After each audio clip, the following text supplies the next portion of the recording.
Hello, my name is Gabriel Hartnell, and I will be discussing my analysis of the difference in relations between the Soviet Union and the U.S. during the periods of 1952 to 1960 and 1961 to 1968. This difference was based on attitude between the two countries and strategic response.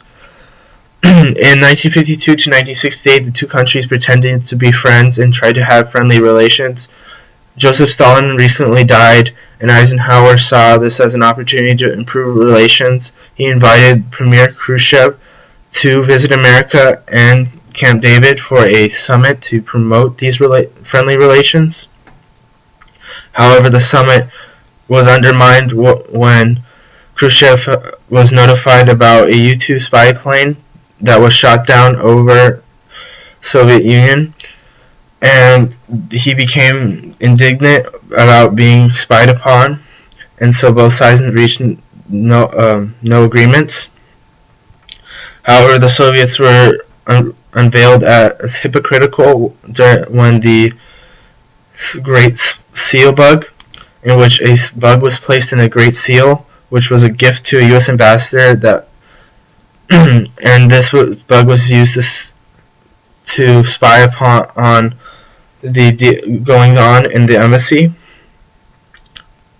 Eisenhower's strategic response was all-out nuclear war, and he focused on building up bombers and nuclear weapons, and the foreign policy was containing communism and not letting it advance to other countries. In 1961 to 1968, these countries were definitely now arch enemies. This can be seen as both countries build up their nuclear arsenals and their ballistic missiles.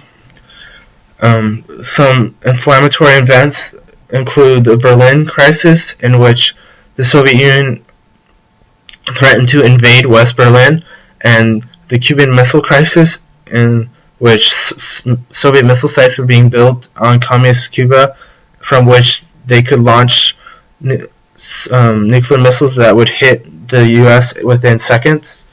Kennedy's response to Soviet aggression was his flexible response plan, in which at first he used conventional military, followed by small tactical nukes. Lastly, it would be an all-out nuclear war in which both sides were annihilated. Thank you for listening. This completes my analysis.